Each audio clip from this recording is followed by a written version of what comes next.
नमस्कार शिक्षार्थियों, आज के इस शिक्षण सत्र में आप सभी का स्वागत है। आज की परिचर्चा जिला स्तरीय शैक्षिक संस्थानों डाइट, बीआरसी, सीआरसी क्या हैं, इनकी स्कूली शिक्षा के उन्नयन में क्या भूमिका है, इस पर केंद्रित है। और आज हमारे बीच डॉक्टर ज्ञानदेव मणि त्रिपाठी जी, जो कि Maitreya college of education Vaishali Bihar के प्रधानाचार्य हैं, हमारे बीच हैं। उनका मैं स्वागत करता हूं। धन्यवाद। आप शैक्षिक नीतियों के विशेषज्ञ हैं। शिक्षा के क्षेत्र में आपके पास काफ़ी लंबा व्यवहारिक अनुभव है। मैं सर्वप्रथम आपसे शिक्षार्थियों के माध्यम से यह प्रश्न रखना चाहता हूं कि डाइट क्या है, जिला शिक्षा एवं प्रशिक्षण संस्थान क्या है और इसकी क्या भूमिका है? यह जो जिला स्तरीय 3 संस्थाओं की चर्चा आपने की सोमू जी, ये 3 संस्थाएं एक तरह से आई तो अस्तित्व में अलग अलग कालखंडों में हैं, लेकिन इनका आपसी रिश्ता बहुत ही आवश्यक और मजबूत है। पहली संस्था जिसे हम जिस पर आज हम चर्चा करने जा रहे हैं वह डाइट है, district institute of education and training, जिसे हम जिला शिक्षा एवं प्रशिक्षण संस्थान भी कहते हैं। इसकी स्थापना वास्तव में 1986 की नई शिक्षा नीति के सिफारिशों के आधार पर किया गया और इसकी स्थापना किस तरह से होगी, इसका स्वरूप क्या होगा, इसके निर्धारण के लिए जो दस्तावेज निकला उसे हम पिंक बुक के नाम से जानते हैं। चूँकि उसका आवरण पिंक रंग का था, इसलिए उसे हम पिंक बुक के नाम से जानते हैं। और वहाँ से हमें जो सूचना मिलती है कि इसके स्थापना के पीछे का उद्देश्य क्या था, डाइट क्यों स्थापित किए गए और स्थानीय स्कूली शिक्षा में या राज्य की स्कूली शिक्षा में इनकी क्या भूमिका है, यह जानने के पहले हमें डाइट को जान लेना चाहिए कि डाइट क्या है। डाइट वास्तव में जिला स्तर पर बनी हुई एक ऐसी संस्था है जो शिक्षाई नियोजन, शिक्षाई नीतियों के क्रियान्वयन और शिक्षकों के वृत्तिगत उन्नयन के लिए जिम्मेदार संस्था है। यानी यह एक तरफ तो ऊपर राज्य शिक्षा शोध एवं प्रशिक्षण परिषद के साथ और अपने बाद की इकाई प्रखंड संसाधन केंद्र और संकुल संसाधन केंद्रों के साथ जुड़कर काम करने वाली ऐसी कड़ी है जो इन दोनों को यानी जमीन से राज्य को जोड़ने का कार्य करने वाली यह एक मध्यस्थ संस्था है। इसके स्वरूप निर्धारित हैं। जब डाइट की स्थापना हुई थी तो तब इसमें 7 विभाग बनाए गए थे। एक तो सेवा पूर्व शिक्षक शिक्षा का विभाग था, कार्यानुभव था, सेवाकालीन शिक्षक शिक्षा का विभाग था, जिला संसाधन इकाई थी, क्योंकि जब यह बना था उस समय बहुत ज़ोर शोर से भारत में साक्षरता अभियान चल रहा था और आरटी नहीं आया था, इसलिए डीआरयू जो बहुत महत्वपूर्ण एक इकाई थी उसकी स्थापना यहाँ की गई और डाइट को यह काम सौंपा गया कि वह जो हमारी अनौपचारिक शिक्षा है उसकी भी देखभाल करें। शोध, अंतःक्रिया, नवाचार इनके मुख्य कार्यों में शामिल था। तो डाइट के यह जो 7 विभाग थे, इनके संचालन के लिए हर विभाग में एक विभागाध्यक्ष और संपूर्ण डाइट के संचालन के लिए एक प्रधानाचार्य यहाँ कार्यरत होते हैं। डाइट के महत्वपूर्ण कार्यों में पाठ्यचर्या सामग्री विकास एवं मूल्यांकन भी शामिल है। पाठ्यचर्या सामग्री विकास का अर्थ यह है कि शिक्षा में और स्कूली शिक्षा में लगातार ये कहा जाता रहा है कि शिक्षा को अपने परिवेश से जुड़ा होना चाहिए। तो परिवेश से जोड़ेगा कौन? जब आप राष्ट्रीय स्तर पर बातचीत करते हैं तो पूरा राष्ट्र आपके सामने होता है। जब आप राज्य स्तर पर बात करते हैं तो आपके सामने संपूर्ण राज्य होता है।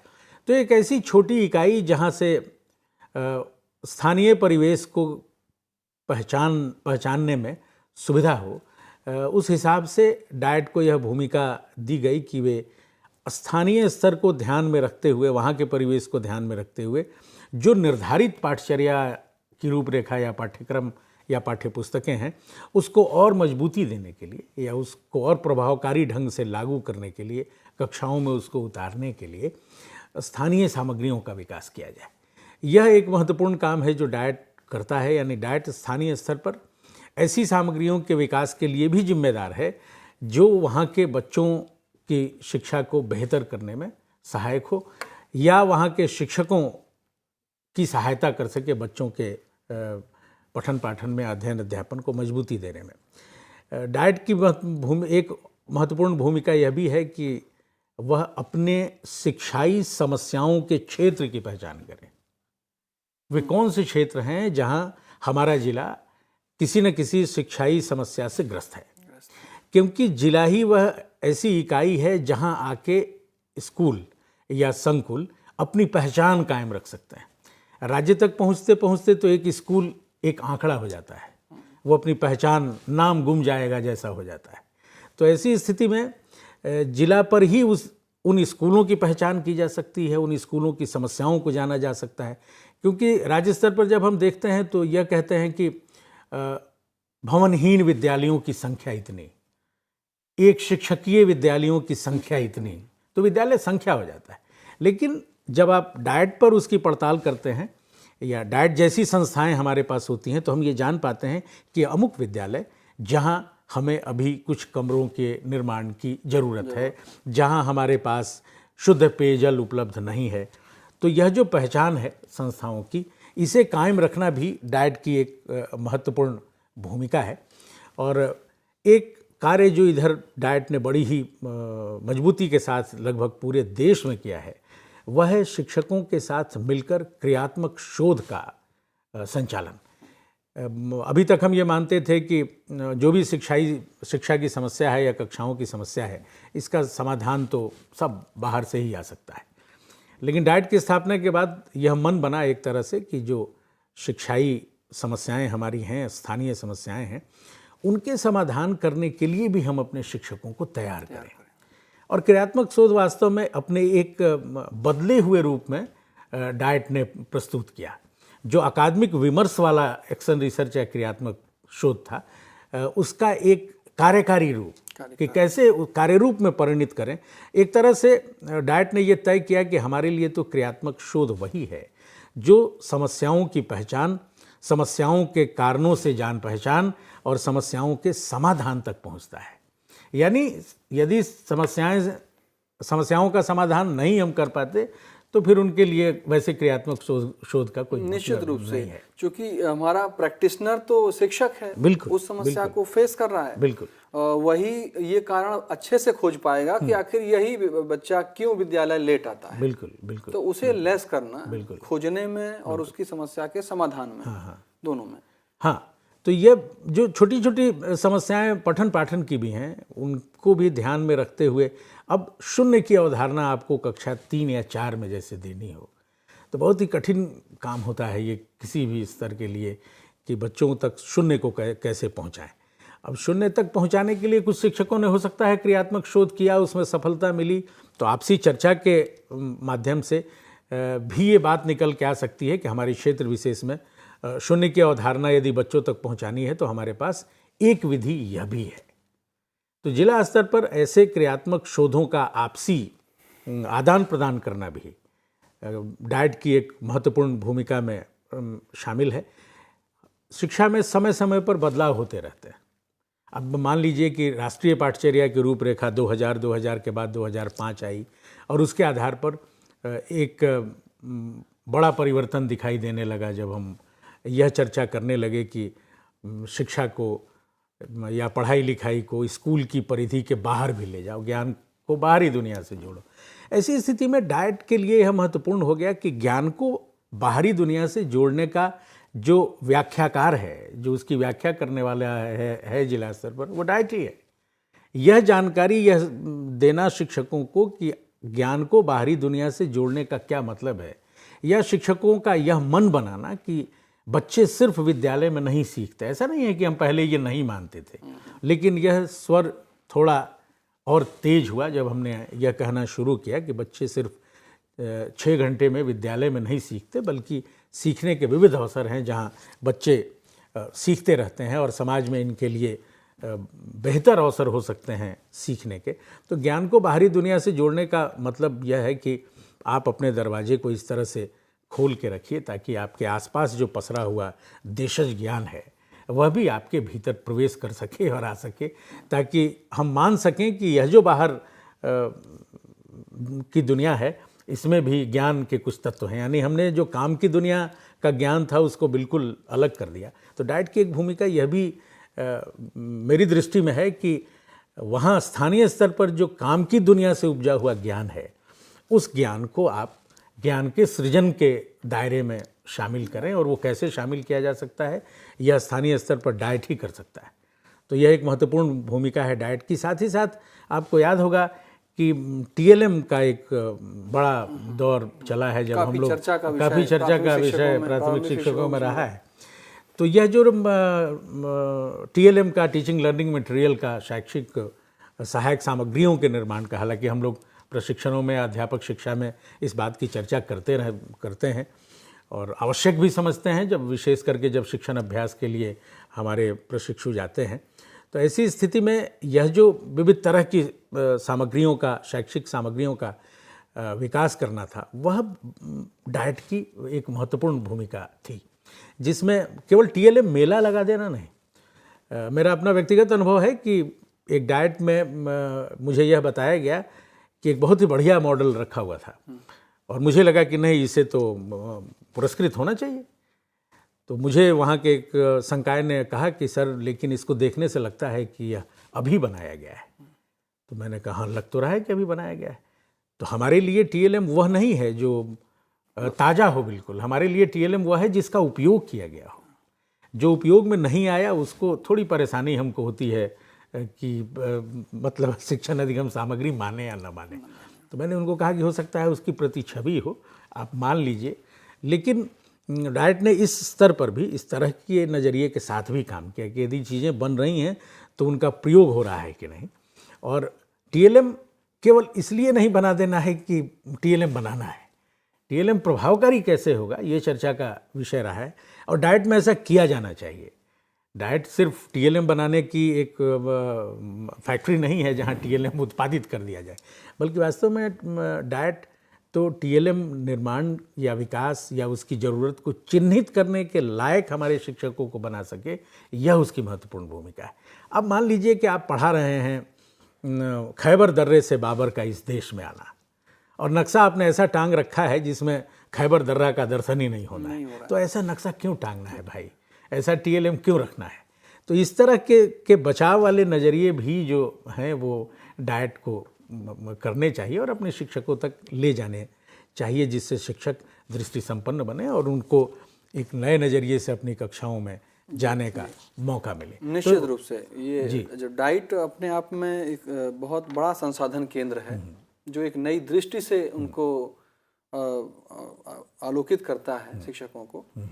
अब हम जानना चाहेंगे आपसे कि जो हमारा ब्लॉक संसाधन केंद्र है, या जिसको हम खंड संसाधन केंद्र या सीआरसी के नाम से जानते हैं, बीआरसी के नाम से जानते हैं, सीआरसी संकुल, तो ये क्या है और इसका जो फंक्शन है वो किस तरह से होता है, एक शिक्षक किस तरीके से इससे जुड़ता है और ये एक डाइट से किस तरह जुड़ता है, इस पर हम चाहेंगे थोड़ा प्रकाश आप डालें।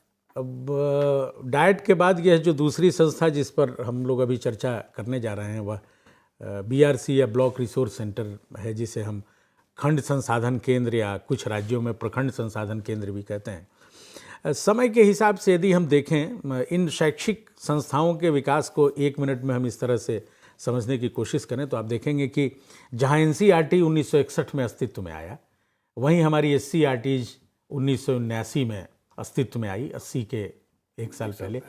86-87 में हमारे डाइट अस्तित्व में आए और डीपीईपी के आने के समय मतलब हम मान सकते हैं कि 92-93 के बाद 1992-93 के बाद बीआरसी और सीआरसी अस्तित्व में आए।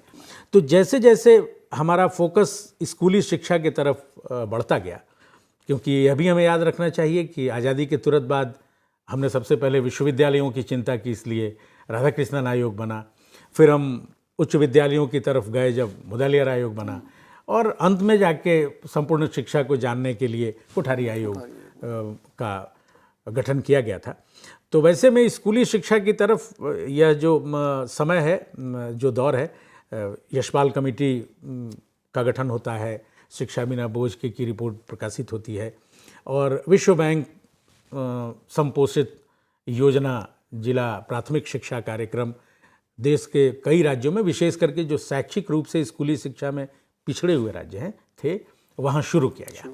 तो ये ज़रूरत महसूस की गई कि हमें बहुत नियोजित ढंग से ऐसे शैक्षिक संस्थाओं का विकास करना होगा जो सीधे सीधे स्कूल के साथ संवाद कर सकें, क्योंकि यह वह दौर है जब सरकारी स्कूलों में पढ़ने जाने वाले बच्चों की संख्या बढ़ाने की चुनौती हमारे सामने है।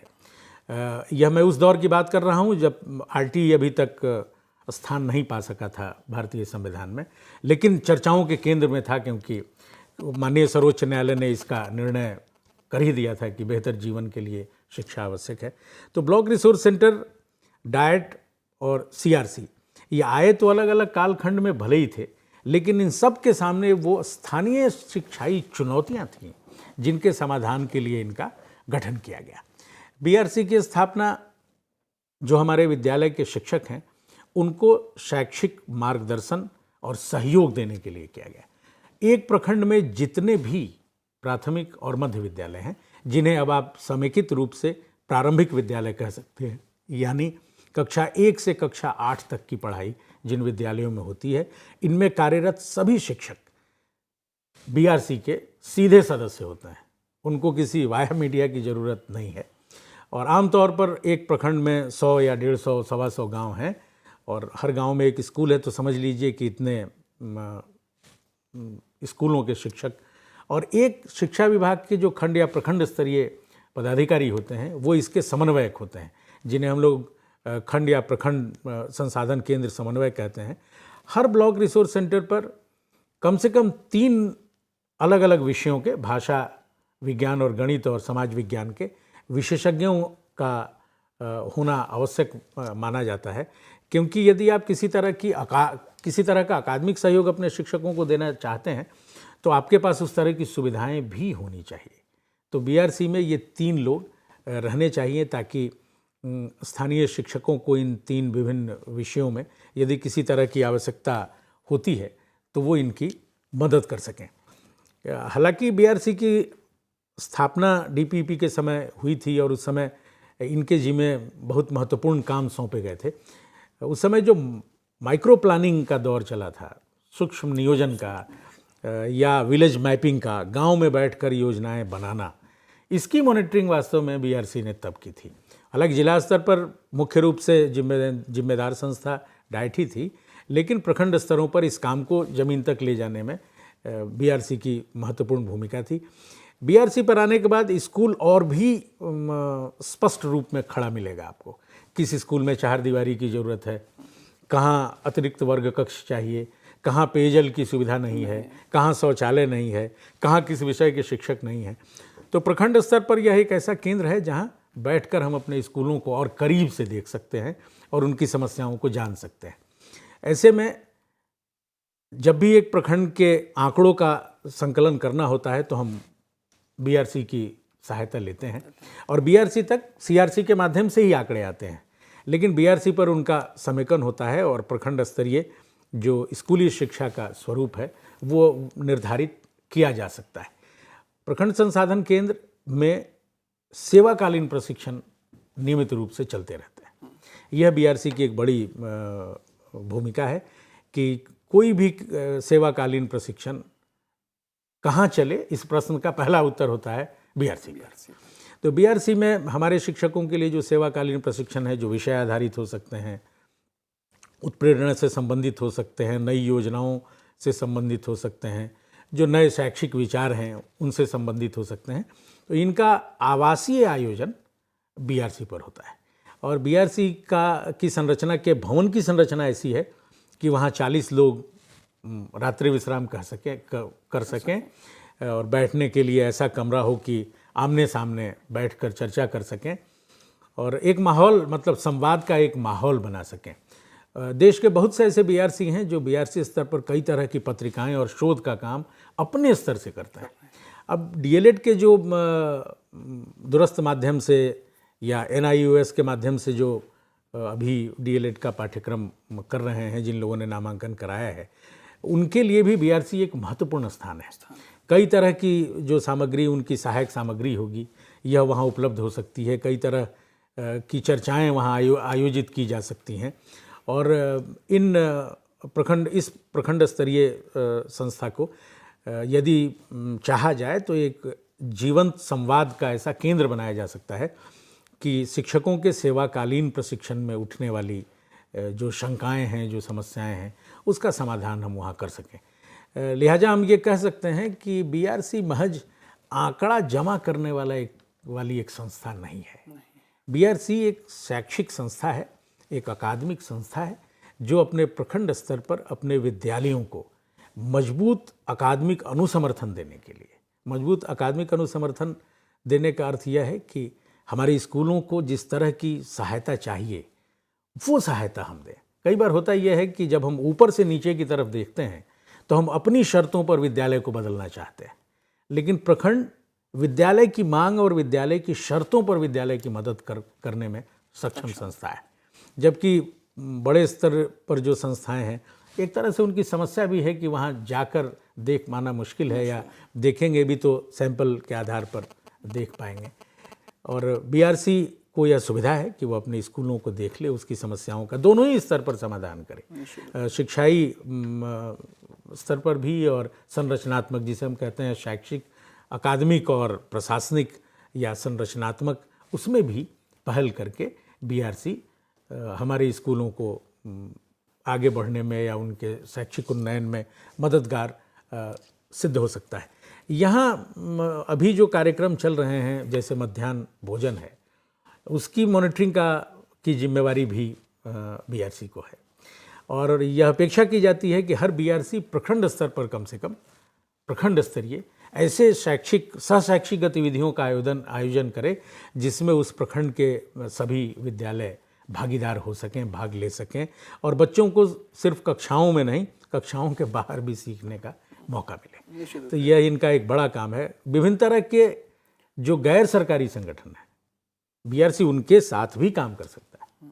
मतलब ऐसा नहीं है कि यह एक विशुद्ध सरकारी संगठन है और यह सरकार के अतिरिक्त और किसी के साथ काम नहीं कर सकता।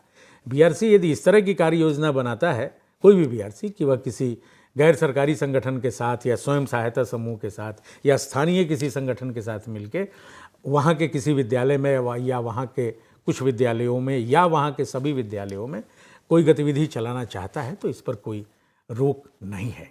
यानी बीआरसी का अपना एक स्वतंत्र अस्तित्व भी है और उनके पास शिक्षा के क्षेत्र में निर्णय लेने की क्षमता भी है। निश्चित रूप से ये काफ़ी सराहनीय है इस मामले में कि वो विद्यालय की आवश्यकता, शिक्षकों की आवश्यकता के अनुरूप एकेडमिक सपोर्ट के लिए वो किसी भी गैर सरकारी संगठन से भी मदद ले सकता है, उनके कार्यक्रम आयोजित करा सकता है।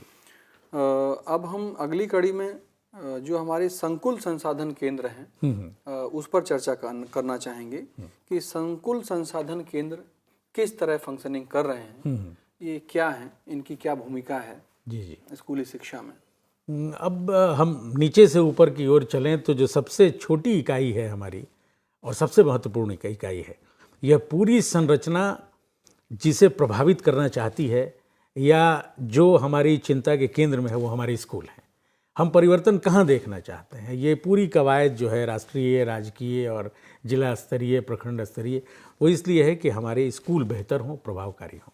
तो स्कूलों से ऊपर उठने के बाद जो पहला संगठन दिखाई देता है हम लोगों को, वह संकुल संसाधन केंद्र है, जो 8 या 10 स्कूलों को मिलाकर बनाया जाता है। यह अवधारणा भी वैसे तो बिहार शिक्षा परियोजना और लोक जुम्बिश की देन है, लेकिन इसको ज़्यादा मजबूती मिली जब डीपीईपी अस्तित्व में आया और कई राज्यों में चलने लगा। तो संकल्पना यह थी कि 8 या 10 स्कूल जो एक परिवेश में, एक आसपास में रहते हैं, इनको एक साथ मिला के, एक साथ जोड़ के एक संकुल बनाया जाए और वो संकुल इन 8-10 स्कूलों की चिंता करे। अब थोड़ा और छोटा होता है रूप, मतलब एक विद्यालय 8-10 अब एक जैसे विद्यालय मिले और उनको मिला के एक संकुल बना लिया गया। ये संकुल क्यों बना लिया गया? ताकि इन संकुलों पर और भी साफ ढंग से हम अपने स्कूलों को देख सकें। स्कूल कोई चिन्ह नहीं रहे, आवृत्ति का चिन्ह न हो जाए, उसकी अपनी पहचान कायम रहे, इसलिए संकुल संसाधन केंद्रों को स्थापित किया गया। और संकुल संसाधन केंद्र जो 8 से 10 स्कूलों को मिलाकर बनते हैं, वहाँ एक संकुल केंद्र समन्वयक की व्यवस्था की गई है। अलग अलग राज्यों में इसका स्वरूप अलग अलग है, लेकिन यह हमारे शिक्षकों के बीच से ही कोई होता है। आमतौर पर जो शिक्षक अपनी सेवा देना चाहते हैं, कई बार तो उनका चयन किया जाता है, और नहीं तो कुछ नियम निर्धारित करके उनका चयन किया जाता है, जो लोग इन 8-10 स्कूलों को एक नेतृत्व दे सकें, एक अकादमिक नेतृत्व दे सकें। तो एक तरह से सीआरसी भी अपने इन 8-10 स्कूलों के साथ ठीक वैसे ही काम करता है जैसे बीआरसी अपने पूरे प्रखंड के स्कूलों के लिए काम करता है। सीआरसी जो महत्वपूर्ण काम करता है वो है शिक्षक संवाद का, जिसके अवसर मिलते हैं हमारे सीआरसी केंद्रों पर। अभी तक की जो स्थिति है या जो निर्धारण है वो ये है कि सभी विद्यालयों के शिक्षक, 8 या 10 विद्यालयों के शिक्षक एक दिन जमा हों और शिक्षाई बातचीत करें। पहले तो मुझे याद है जो हम लोगों ने देखा है सीआरसी को कुछ राज्यों में, तो वहाँ पहले वो लोग एक चयन कर लेते थे किसी विषय का और उसका उसकी मानकीकृत प्रस्तुति करते थे कि ये मॉडल लेसन है। तो उस मॉडल लेसन पर फिर बड़ी चर्चा होती थी, अलग अलग विषयों पर, अलग अलग क्षेत्रों में अलग अलग विषयों को पढ़ाने में जो आने वाली कठिनाइयाँ हैं उस पर चर्चा होती थी कि भाई आपने इसको इस तरह से क्यों पढ़ाया, इस तरह से पढ़ाया। तो कई विचार आते थे। तो यह एक ऐसा केंद्र था जहाँ शिक्षक, जिसको हम लोग शिक्षा शास्त्र की भाषा में अपने समवयस्कों के साथ सीखना कहते हैं, ये जो 3 अलग अलग स्तर है, एक ही व्यक्ति जो अपनी तमाम झिझक छोड़कर संकुल संसाधन केंद्र पर मुखर रहता है, वही व्यक्ति SCERT तक आते आते अपनी नासमझी बचा ले जाने की कोशिश करता है। तो यह वह केंद्र है जहां आपको अपनी नासमझियां व्यक्त करने में कोई लोक लाज नहीं आता है और आप अपने समवयस्कों के साथ मिलकर सीखते रहते हैं। क्योंकि हम सब जो शिक्षित लोग हैं ये जानते हैं कि बहुत मुश्किल होता है हमारे लिए अपनी नासमझियों को व्यक्त करना या यह स्वीकार करना कि अमुक बात हम नहीं समझ रहे। जैसे आमतौर पर जब 2 पढ़े लिखे लोग बात कर रहे हों तो देखिएगा, सामने वाले को यदि एक दूसरे की बात नहीं भी समझ में आ रही है तो वो मुस्कुराते हैं, लेकिन उनकी आंख में आंख डाल के आप देखेंगे तो उनकी आंखें बहुत साफ कहती रहती हैं कि नहीं, हमें कुछ समझ में नहीं आ रहा। तो ऐसे में यह जो केंद्र है, यह एक तरह से नासमझियों के दूर करने का सबसे सटीक स्थान है, क्योंकि यहाँ आप उस तरह की झिझक से मुक्त होते हैं। सब आपके जैसे हैं, सब अपने हैं, एक दूसरे को जानने वाले हैं। तो सीआरसी का जो संकुल स्तरीय जो यह केंद्र है, यह शिक्षकों के आपसी सीखने का बेहतर अवसर देता है, जिसका उपयोग हमारे NIOS से जुड़े हुए DLED के प्रशिक्षु अच्छी तरह कर सकते हैं कि उनकी पाठ्य सामग्रियों में यदि ऐसी कुछ अवधारणाएं हैं जिस पर उनको आपस में बातचीत करनी चाहिए, तो मुझे लगता है कि सीआरसी बहुत ही अच्छी जगह है जहां इस तरह की चर्चा वो कर सकते हैं। निश्चित रूप से और अभी भी उसका उपयोग कर सकते हैं, बिल्कुल अपनी समस्याओं को ले जा करके।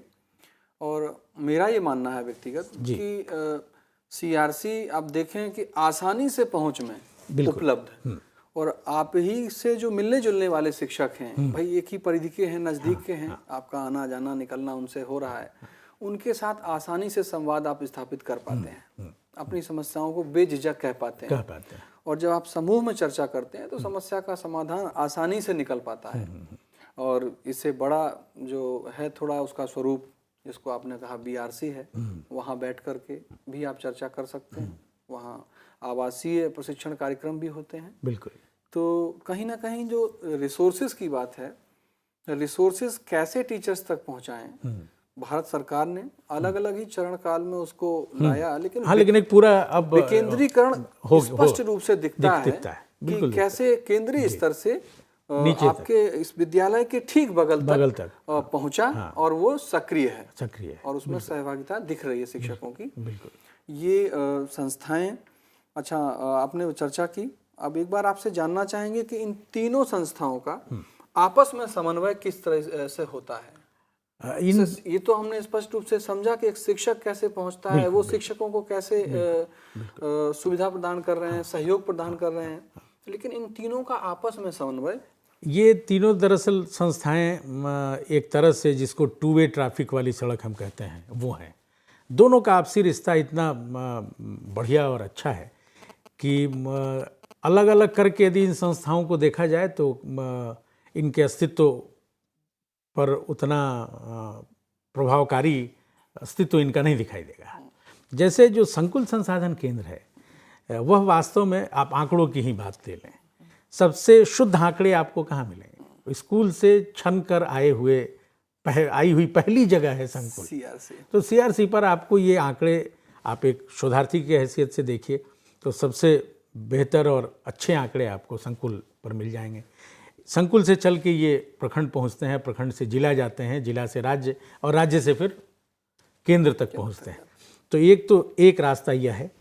यदि एनसीईआरटी ने या भारत सरकार ने या राज्य की सरकारों ने कोई निर्णय लिया तो फिर वैसे ही इन संस्थाओं के माध्यम से, एनसीईआरटी से एससीईआरटी, एससीईआरटी से डाइट से फिर बीआरसी से सीआरसी तक ये चीज़ें पहुंच जाती हैं। जैसे अभी लर्निंग आउटकम की चर्चा एनसीईआरटी कर रहा है। अब लर्निंग आउटकम की चर्चा अभी राष्ट्रीय स्तर से राज्य स्तर तक पहुंची है। अब जब इनको नीचे ले जाना होगा तो फिर बीआरसी सीआरसी से होते हुए ही आप स्कूलों तक पहुंच पाएंगे। चाह कर भी राज्य एससीईआरटी या डाइट हर स्कूल में नहीं पहुंच सकता। इसलिए यह जो जिसको लिंकेज कहते हैं, यह जो आपसी रिश्ता कहते हैं, ये बहुत ही अच्छा है। उसको आजकल की जो प्रचलित भाषा में कहें कि एक बहुत अच्छा नेटवर्क है बिल्कुल, जिससे समस्या की मूल जड़ तक पहुंचा जा सकता है और वो जो प्रथम सूचना है प्राप्त करके उसके समाधान के लिए एक बेहतर योजना बनाई जा सकती है। चाहे योजना वो सीआरसी स्तर पे बने, चाहे योजना बीआरसी स्तर पे बने, चाहे हमारे डाइट पे बने या सीआरटी पे बने या केंद्र स्तर पे बने, तो कहीं ना कहीं ये बहुत एक्टिव और फंक्शनल फॉर्म है। लेकिन ध्यान सिर्फ ये रखना है कि ये संस्थाएं महज आंकड़ों के संकलन के लिए नहीं बनाई गई। निश्चित रूप से इन संस्थाओं का एकमात्र कार्य आंकड़ों का संकलन करना नहीं है। यदि सीआरसी ने कुछ आंकड़े संकलित किए तो सिर्फ बीआरसी में भेजने के लिए नहीं किए, अपने समझने के लिए भी किए। तो आंकड़े भेजें आप बीआरसी को जरूर, या बीआरसी ने किए तो सिर्फ डाइट या जिला को भेजने के लिए नहीं किए, जिला ने सिर्फ एससीईआरटी को भेजने के लिए नहीं किए। ये आंकड़े आपको भी कुछ सीख दें, आप भी उन आंकड़ों से कुछ सीखिए, तब मुझे लगता है कि इस तरह के कार्यों का भी प्रतिफल दिखाई देगा। और वो दिन आना चाहिए बीआरसी सीआरसी और डाइट में जहां हम यह भी कर सकें कि हमारी जो स्थानीय समाज या जिसको हमने जमा किया है हम उससे सीखें कि ये जो जमा करके भेज रहे हैं हम आगे की तरफ, उसका हमारे लिए क्या महत्व।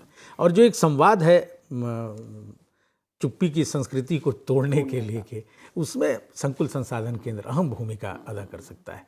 और एक दिन हो, 2 दिन हो, जो बड़े सीआरसी हैं वहाँ 2 दिन हम बैठते हैं, प्रखंड में भी हम बैठते हैं। प्रखंड में आमतौर पर प्रधानाध्यापक आते हैं, लेकिन प्रधानाध्यापकों के माध्यम से ही प्रखंड जुड़ा रहता है इन स्कूलों के साथ।